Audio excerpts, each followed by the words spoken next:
Assalamualaikum warahmatullahi wabarakatuh. Baik, kami di sini akan mempresentasikan hasil kerja kami, yaitu tentang pasar persaingan sempurna. Sebelumnya, saya akan memperkenalkan anggota dari kelompok 9. Yang pertama yaitu Zahratul Fitriah, yang kedua Badruzzaman, saya sendiri, yang ketiga Wilujeng Elma. Baik, saya di sini akan menjelaskan tentang pasar persaingan sempurna. Pengertian pasar persaingan sempurna adalah struktur pasar yang ditandai oleh jumlah penjual dan pembeli yang sangat banyak. Transaksi dilakukan setiap individu tersebut sangat kecil dibandingkan output industri total, sehingga mereka tidak bisa mempengaruhi harga produk. Contoh barang yang dijual pada bentuk pasar ini seperti beras, gandum, batu bara, dan kentang. Karakteristik pasar persaingan sempurna. Karakteristik pasar persaingan sempurna ada 5.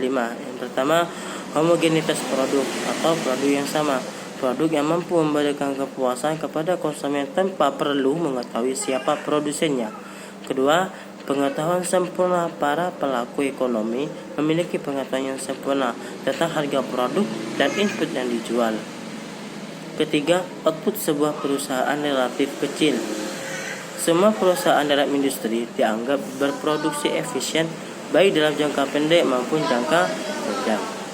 Keempat, perusahaan menerima harga yang ditentukan pasar. Bahwa perusahaan menjual produknya dengan berpatokan pada harga yang ditentukan pasar, karena secara individu perusahaan tidak mampu mempengaruhi harga besar. Kelima, kemudahan keluar dan masuknya produsen. Setiap produsen dapat masuk ataupun keluar dari pasar tanpa hambatan dari pihak manapun. Apabila rugi, mereka bisa tinggalkan industrinya. Baik, selanjutnya akan dilanjut oleh teman saya.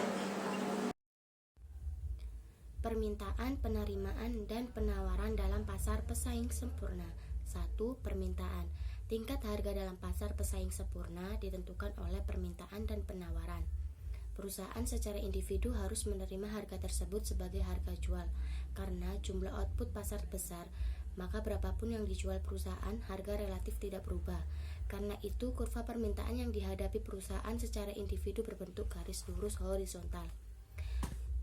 Perhatikan kurva di bawah ini. Pada kurva sebelah kiri terdapat P berada di tengah-tengah garis D, industri, dan S yang dimana penawaran berada pada tengah garis antara 0 dan P.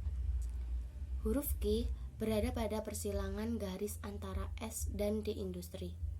Pada kurva sebelah kanan terlihat P berada garis lurus horizontal dengan D, perusahaan. 2. Penerimaan. Penerimaan total atau total revenue perusahaan sama dengan jumlah output dikali harga jual. Karena harga telah ditetapkan, penerimaan rata-rata atau average revenue dan penerimaan marginal atau marginal revenue adalah sama dengan harga. Demikian kurva permintaan atau D sama dengan kurva penerimaan rata-rata atau AR sama dengan kurva permintaan marginal atau MR dan sama dengan harga atau P. Perhatikan tabel di bawah ini. Q dikali P sama dengan TR. 5 dikali 3000 sama dengan 15.000. MR dan AR-nya sama, yaitu 3000. Jika tabel sebelumnya dideskripsikan dalam kurva adalah seperti kurva 10.2 di bawah.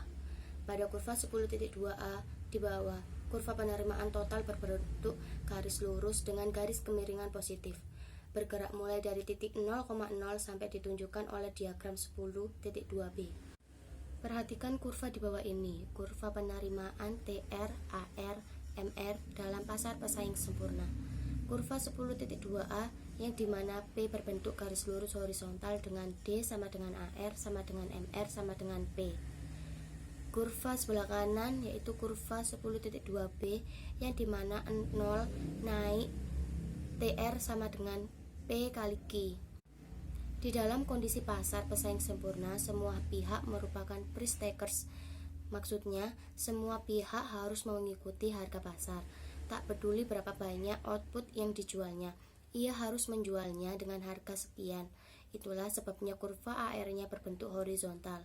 Kurva yang berbentuk seperti itu berarti bahwa harga tetap tidak akan berubah, berapapun jumlah output yang dijual di pasar.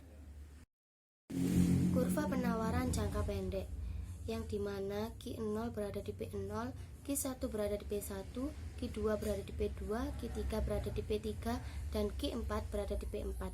Dan MC naik sejajar dengan D4 sama dengan MR4 sama dengan P4. Kemudian kurva AFC berada pada di tengah titik antara P1 dan P2.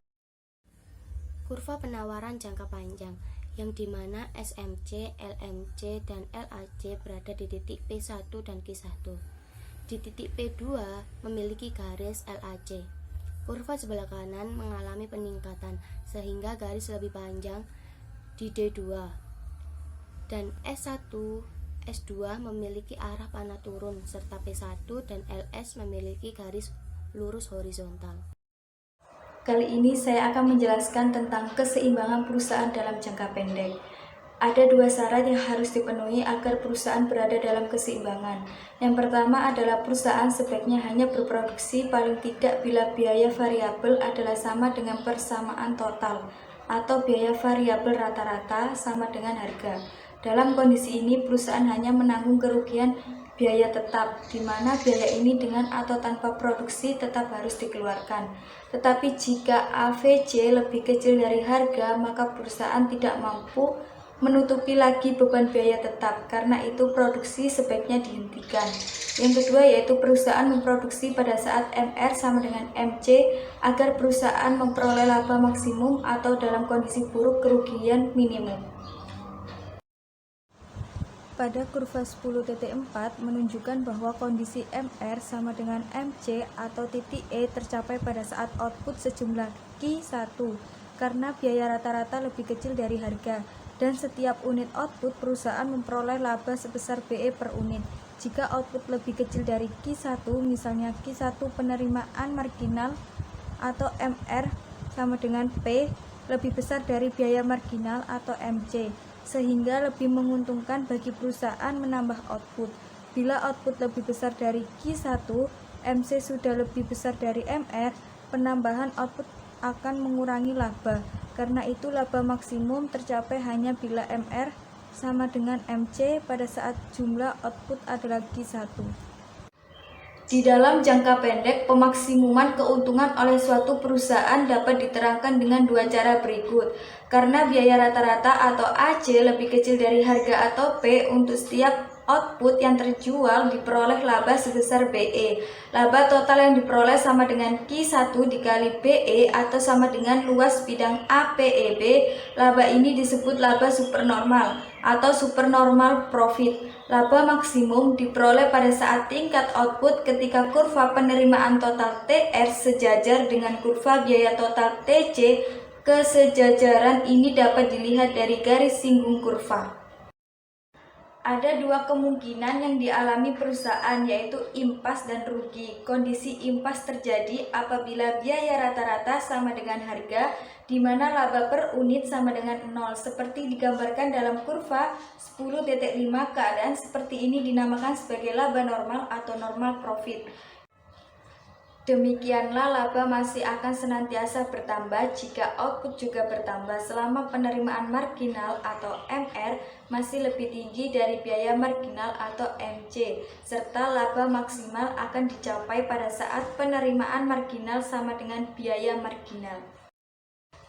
Pada kurva 10.4 menunjukkan bahwa pada saat MR sama dengan MC, perusahaan mengalami kerugian sebesar BE per unit, sehingga kerugian seluas bidang PAEB. Kerugian ini adalah kerugian minimum. Bila perusahaan memproduksi kurang dari Q1, kerugian per unit menjadi semakin besar.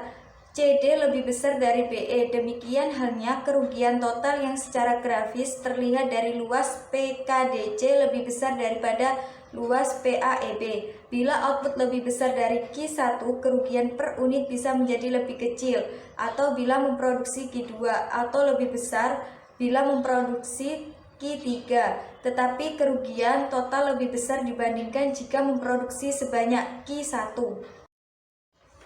Keseimbangan perusahaan dalam jangka panjang. Yang pertama yaitu perusahaan harus bekerja sebaik mungkin agar perusahaan mencapai keadaan yang paling optimal. Secara matematis, hal ini berarti perusahaan berproduksi sampai saat MR sama dengan MC. Pada saat itu, biaya marginal jangka pendek sama dengan biaya marginal jangka panjang, atau SMC sama dengan LMC. Yang kedua yaitu tidak mengalami kerugian agar dapat mengganti barang modal yang digunakan dalam produksi. Karena itu, biaya rata-rata jangka pendek harus sama dengan jangka jual, atau SAC sama dengan P.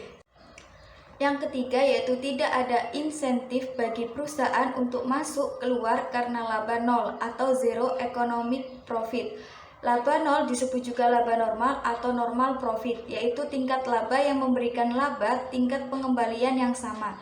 Jika uang dan faktor lain dialokasikan pada kegiatan alternatif, jika laba lebih besar dari nol, akan ada perusahaan yang tertarik untuk masuk atau entry ke dalam pasar. Sebaliknya, jika laba lebih kecil dari nol atau exit dari pasar atau adanya karakteristik free entry and exit. Kelebihan dalam pasar persaingan sempurna. Yang pertama yaitu penggunaan sumber daya yang sangat efisien mungkin supaya memperoleh keuntungan yang besar. Yang kedua yaitu masyarakat mempunyai kebebasan bertindak dan memilih lebih banyak terhadap barang dan jasa yang diperlukan. Yang ketiga yaitu tidak mendorong adanya inovasi karena produsen hanya sebagai penerima harga. Yang keempat yaitu terbatasnya pilihan konsumen karena barang yang dijual adalah sama atau homogen. Yang kelima yaitu harga jual barang dan jasa adalah yang termurah. Yang keenam yaitu jumlah output paling banyak sehingga rasio output per penduduk maksimal atau kemakmuran maksimal. Yang ketujuh yaitu masyarakat merasa nyaman dalam mengkonsumsi karena tidak perlu membuang waktu untuk memilih barang dan jasa atau produk yang homogen, dan tidak takut ditipu karena harga dan kualitas barang dan jasa sudah diketahui. Kelemahan pasar persaingan sempurna.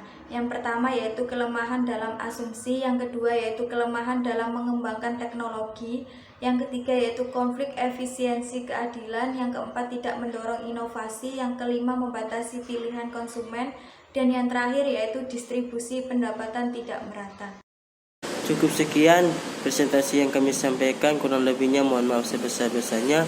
Wabillahi taufiq wal hidayah. Wassalamualaikum warahmatullahi wabarakatuh.